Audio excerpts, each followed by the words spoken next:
how red tide works. This is an interesting example of exactly that. This algae in here kind of grew because I left the horse trough out and it gathered rainwater. Now it grew and it was green before I left for the East Coast. After I come back, check out what happened. Now it turned red. It's interesting what happens because this is exactly what happens with red tide. Phycoerythrin, which is a reddish brown pigment that absorbs the green and blue light spectrum and allows them to thrive in deeper water and against their competition. But this is clearly not that kind of species. This is something a little different. This is what more happens in ponds and other still water bodies. This is your normal green algae. And what happened here is it started producing carotenoids and a high intensity of carotenoids, which are that reddish brownish pigment.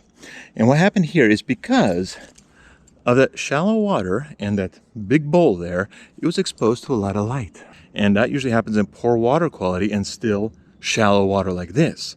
So this was not only exposed to high levels of UV, causing it to produce more carotenoids and turn red, but it was also dying because there wasn't enough nutrition in this water system here, and it was still water. Those colored pigments are actually a mechanism and a signifier of the presence of the mechanism that produces those toxins, not so much the toxin itself.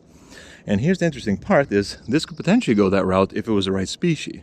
Another thing you may see is this in aquariums and other kind of still shallow bodies of water.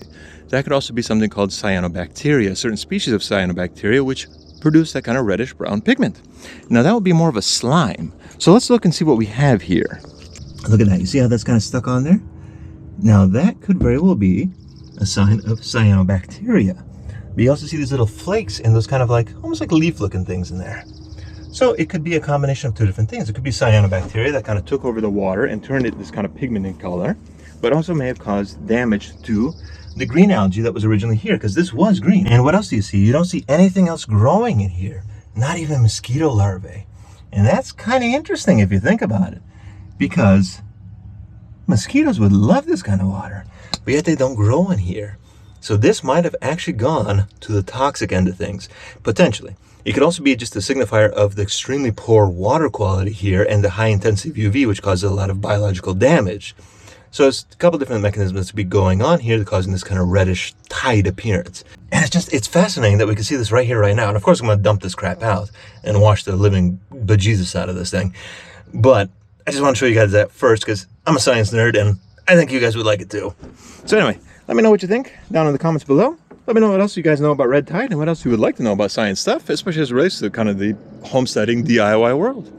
This was the Fuzzy Fixer. I'm on the mic now. Yeah, let me know if it works any better, and I'll see y'all on the next adventure.